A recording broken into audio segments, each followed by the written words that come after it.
20 h chaque soir, un concert émouvant d'applaudissements en faveur de nos soignants. 20 h chaque soir, un hommage de la nation à ceux de la première ligne qui, malgré les risques liés à la vague initiale de Covid-19, étaient chaque jour sur le pont pour accompagner les malades. Et aujourd'hui, auriez-vous déjà oublié? L'hôpital public souffre. Il souffre du manque de personnel, du manque de soignants, parfois au détriment d'une bureaucratie qui, dans ce domaine également, est bien trop souvent étouffante. Il souffre du manque de matériel et de moyens qui mettent parfois en danger les patients qui se tournent vers lui.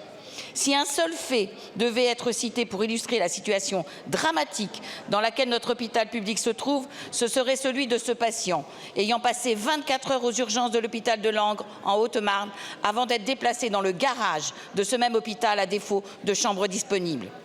Sommes-nous en France ou dans un pays du tiers-monde? Comment acceptez-vous une telle situation? Nous vous alertons depuis des années sur le manque de lits au regard du nombre de patients. Et quelle est la réponse du gouvernement? Toujours davantage de suppression de lits.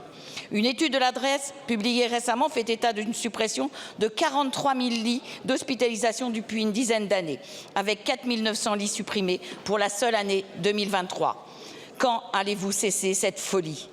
Nous devons au contraire recruter et former davantage de médecins et d'infirmières.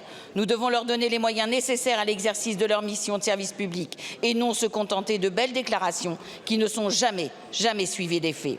Face à la crise profonde que traverse l'hôpital public et à travers lui l'ensemble du personnel soignant, il est urgent de réagir. Vous venez d'ailleurs d'annoncer la mise en place de mesures d'efficience à l'hôpital pour un gain de 600 millions. Alors, Madame la Ministre, ma question est double.